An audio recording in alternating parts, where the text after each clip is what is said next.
We're here in Berlin, Massachusetts, where our pipeline is going to be proposed to go to. And we are interviewing people from the town and who are attending the Kinder Morgan open house and scoping meeting.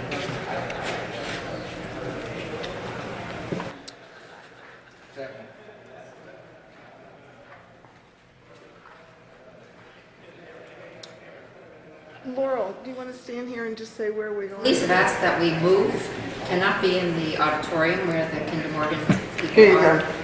Hi, my name is Marsha Johnston. I'm from the Berlin Pipeline Committee. We were appointed by the Board of Selectmen of the town. We're here tonight for this Kinder Morgan open house. Hopefully we'll have quite a few people. The Worcester lateral pipeline that we're most familiar with or most concerned with is running from Bolton through Berlin into Boylston, into Northborough, and ending in Shrewsbury at the N-Star customer, which is the only customer we understand on this route. The pipeline itself runs about 5 miles through Berlin, goes through a lot of our restricted lands, conservation restricted lands, our farmlands, about 39 landowners. It crosses wetland, North Brook. It crosses, hopefully it won't cross, but North Brook is affected, a in-use railroad, and also Boston's public water supply, the aqueduct, which comes from Wachusett Reservoir. So we're concerned about how the pipeline affects those things, for one thing, but also how they plan to traverse those things, or drill, or however they plan to do it. Hi, my name is Betsy Taylor Kennedy. I'm from Bolton, Massachusetts, and I'm a member of the group Stop the Pipeline Bolton. We're here tonight for the Kinder Morgan open house in Berlin. Bolton is one of the towns on the Worcester Lateral, which is a small part of the Northeast Energy Direct project. Some of our issues we have in town are the pipeline is going through a lot of our active farms, some of our conservation areas are protected, and would be covered under Article 97 of the Constitution. This also disrupts a lot of individual house lots that we could preclude them from using the land as they would like to in the future. And we're just very concerned about some of the safety issues as well. Including things like explosions and how we fight a fire in that instance. Also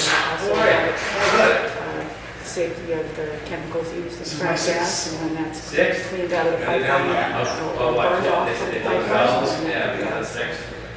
Health issues and poison water and things like that. Also, Bolton is a town with a lot of ledge. So anytime you start blasting, the aquifers and private water wells that everybody in town relies on. We don't have town water. We would not get piped gas from this gas line. So we're all pretty self-sufficient as far as we have to provide our own water and heat sources. And you're part of this committee? I'm part of a committee in Bolton, but we have been working with the group in Berlin as well and Boylston to bring this issue to the forefront and get more landowners involved, make people aware of what this project is about, trying to get legislators on board with us as well, keeping them informed. So do you have the name of a group or a website that you'd like to share with people? We don't have our own website, but we are, the Stop the Pipeline Bolton group is a member of MassPlan. Okay. Joint their efforts, and we have really relied a lot on MassPlan and the No Frack Gas and Mass sites because they really got us started.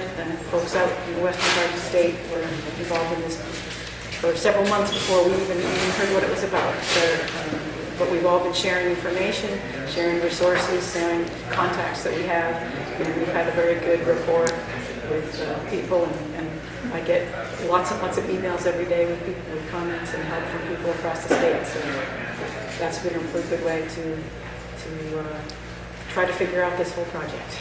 Thank you very much. Hi. I'm here at the Berlin Kinder Morgan Open House tonight on the February 25th, and I'm pleased to see so many people from even out of the region here to fight the Worcester Lateral Project along with the TGP 36-inch main trunk line that they're trying to put in. One of the things that I wanted to mention would be the website. For the great information you'll receive on these websites is much more than any of us individually know. You can go to nofrackedgasmass.org, nofrackedgasinmass.org, excuse me, my glasses. New Hampshire Pipeline Awareness.org, massplan.org, or stopned.org.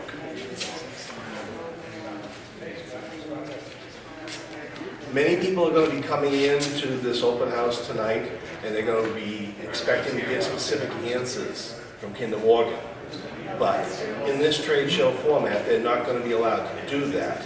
They're going to be broken up in one-on-one situations, and they'll have very, very innocuous answers of, oh, we'll look into that.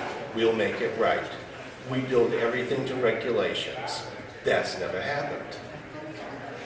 Part of my main reason for doing this is the whole pipeline project is based on most of this gas going for export. They propose a 36-inch line from New York to Drake, Mass, and then up through the Maritimes to Nova Scotia. 2.2 billion cubic feet of fracked gas a day. In the worst case scenario, we've seen that possibly on a few scant days in the winter cold, you might need 600,000 cubic feet of gas.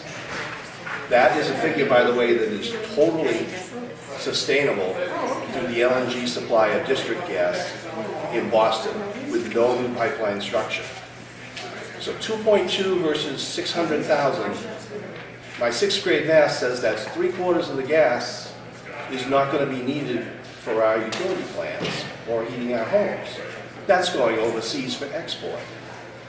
They will not tell that to anyone in there tonight. They will give no specific answers because the Kinder Morgan people in there tonight are the public relations people. Well, I went to the Wall Street financier meeting where Kinder Morgan was trying to get financing. I went by internet, but it's all public document, about 150-page PDF.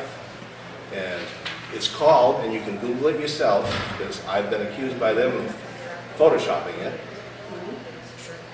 October 2014 Shipper News Kinder Morgan.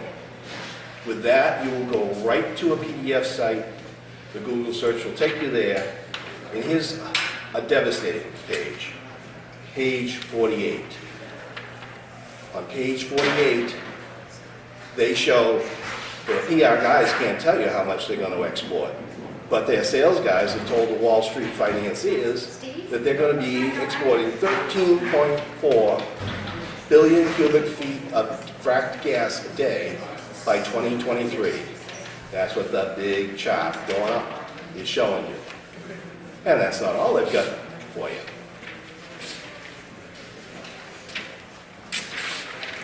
They'll tell you that the Northeast needs the Marcellus shale gas, that it's part of our natural resources and reserves. But seemingly they're not that interested in the Northeast, because here's another page from the same document, page 57, system flows. Ooh, look at that. We turn the spigot off of the Northeast and send it north to south to Louisiana, where all those nice big LNG conversion plants are, to go on tankers to Europe and Asia to sell at highly inflated rates. So I'm very much against the taxpayers and the ratepayers of Massachusetts and New Hampshire and other New England states paying for the infrastructure of a $6 billion pipeline that's unwanted, unhealthy, and unneeded. Thank you very much. Mary Ann Cloud, and I'm with the Berlin Pipeline Study Committee. I have been researching this whole project of pipelines and natural gas in Massachusetts, and I come to the conclusion, based upon this research, that natural gas is really one of the things that the industry tells us is that natural gas burns cleaner than even coal or oil, and that's to a certain extent. It does emit 70% as much carbon dioxide as coal or oil, but it emits sulfur dioxide as well.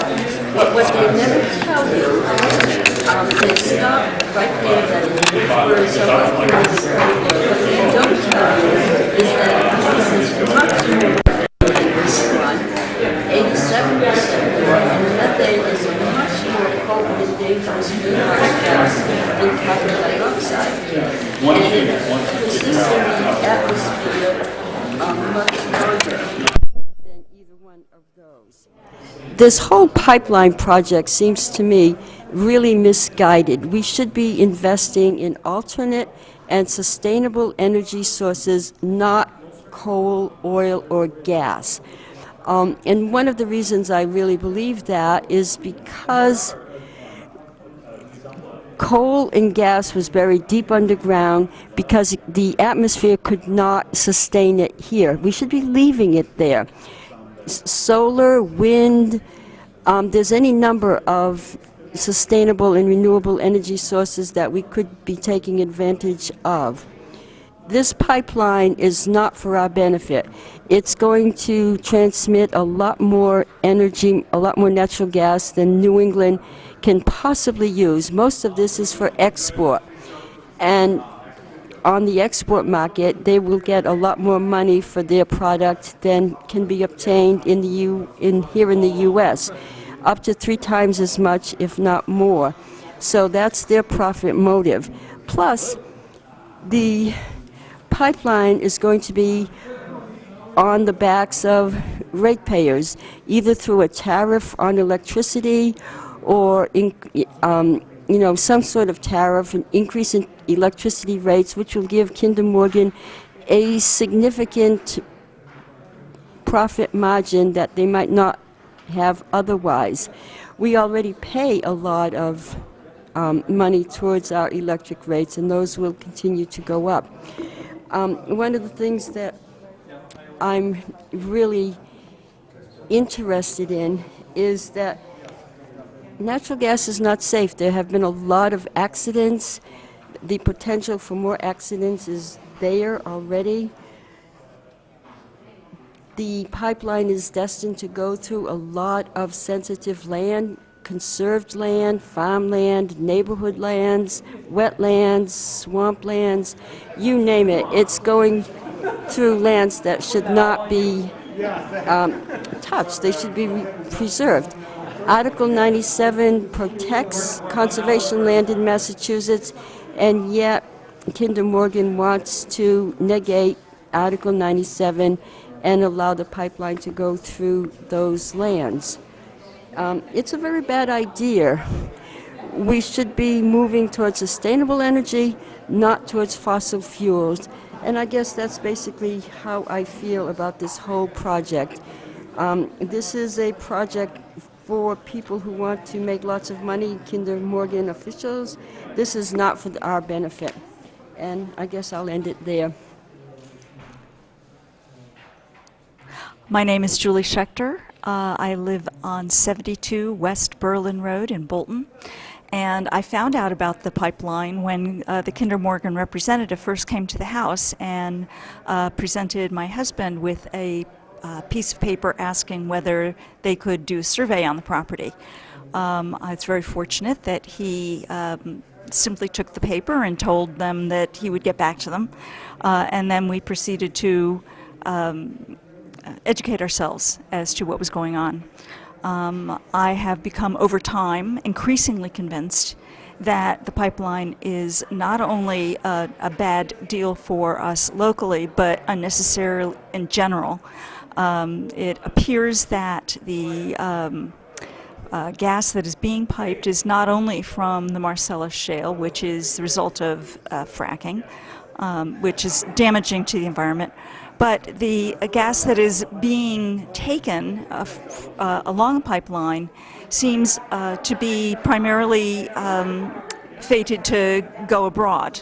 And therefore, we're going to have the damage done to our property and our conservation areas and our farms, and see very little benefit from it. On top of that, of course, is the cost of the pipeline that the ratepayers in our community will be bearing. If it was to benefit the community, that would be a different thing. And one does have to make allowances. But given that there seems to be very little benefit to our community, the benefit is really for the corporation. And therefore, I'm doing what I can to oppose it. I have joined with the group in Bolton that is opposing the pipeline. Yes. Okay. My name is Paul Kelleher. I live at 35 Barnes Hill Road in Berlin, not far from the path of the proposed pipeline. I heard about it through people in town, some of whom have formed a committee to oppose this pipeline. I have heard as many facts from both sides of the story as I can gather, and from what I can see, the pipeline benefits no one but the people who build it and the people who sell the gas and the people who buy the gas. I'm concerned that the cost of the pipeline will be shifted to taxpayers, possibly by National Grid, thanks to something Dick Cheney passed in 2006 called the Halliburton loophole, which enabled National Grid to buy a gas company. They are now in the gas business and are one of the biggest beneficiaries of this pipeline. And there's nothing to stop them from transferring the costs, any costs associated with this pipeline, to my electric bill. And I don't appreciate that. It should not be legal, but it is. And there's no way I know of that I can stop that from happening. Number two, nobody can use the gas off the pipeline until it gets to Worcester. There are already lateral pipelines in Worcester. Why aren't they being used? And if they're in need of repair, why aren't they being repaired instead of building a new one? Why are they building a 12-inch pipeline and adding it to a 10-inch pipeline that's old and needs repair, presumably? Why aren't they repairing that older pipeline that's already in existence instead of building a new one? I am totally opposed to fracked gas. I believe it's dangerous. There's too much risk involved and too little known about the implications to the water table and the environment for fracking gas. The issues of methane release in conjunction with natural gas, both extraction and combustion, have been presented to me and they sound appalling. I personally would not have gas in my house. I find it too dangerous. Just this morning, a house exploded somewhere in the country. Most of the explosions are suppressed because the gas industry has a lot of money and uses it to suppress reporting. But when it occurs on a police cruiser's dash cam in spectacular fashion, the news media is commercial and they sell news, right? So when houses blow up spectacularly and it's all recorded, they air it because it sells. Right? And that's one of the few that we got to see. Right? It happened today. And, you know, for that reason, I won't have gas in my house. It's just too dangerous. But, you know, National Grid sees that they make more money selling gas than they do selling electricity. So they prefer to sell gas. And all we see is increases in the rate for electricity, right? And National Grid doing anything they can, right, to get gas accounts. And so I see no value in this pipeline. I hear the arguments that it's not necessary, and I think further research is definitely in order before any approval is given to build a pipeline, regardless of its location. That's my opinion right now. Hi, I'm Al Ferry, and I'm on the board of the Bolton Conservation Trust. This proposed pipeline crosses a lot of conservation area that was set aside for particular purposes throughout the state, including through our town and the neighboring towns. The part specifically that goes through Bolton, Berlin, and so on isn't really necessary for any of the proposed reasons for the pipeline anyway. But we're very concerned about how they're about ripping through these properties that people have spent thousands of hours and millions of dollars to preserve. And we wish they would use, if the existing rights-of-ways, even if it's more expensive for them to go down through highways and power lines, it would be better than really tearing their way through a lot of set-aside properties. Elaine Fight from Northborough. The pipeline will be about 200 yards from my house, which isn't that close, but I'm still concerned about the noise, and it's irritating that we worked hard to set that land aside as conservation land, and now there's exactly, so you wouldn't have things like pipelines. That's it. All right. Okay. My name's Walter Bickford. I'm a member of the Berlin Conservation Commission, and we have a lot of conservation land in Berlin. About 27% of the town is protected, as a matter of fact, one way or another, state and local-owned lands.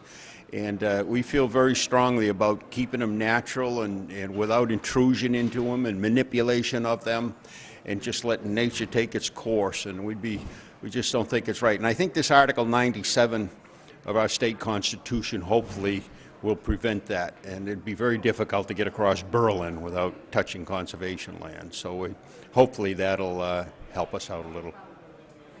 Okay. My name is Judy Booman. I'm from the town of Berlin. I'm a selectman in town. The pipeline would create a scar that goes through our town from the top down through the bottom. It would go through conservation land. It would go through farmland. And it would also go under the aqueduct. We are worried about our wells, since we have no town water, the blasting, the possible escape of gas.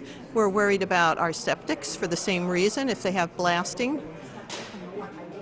Those are some of the reasons that we do not want the pipeline to go through our town. Oh, and we also don't have any gas in town. There are absolutely no benefits for this pipeline to go through our town. Hi, my name is Denise Fleming, and I live on Ball Hill Road in Berlin. And they're proposing to put a pipeline actually on our property. I own just about 5 acres. I back up to conservation land. We moved to Berlin because of the beauty of this country town. We really love our property. We have a pool in the backyard. It's going to change everything. The pipeline's going to be running alongside, the back of our yard. It's really concerning to me because it's just not going to be the same, and I'm worried about the dangers of the pipeline and the effects to our well water.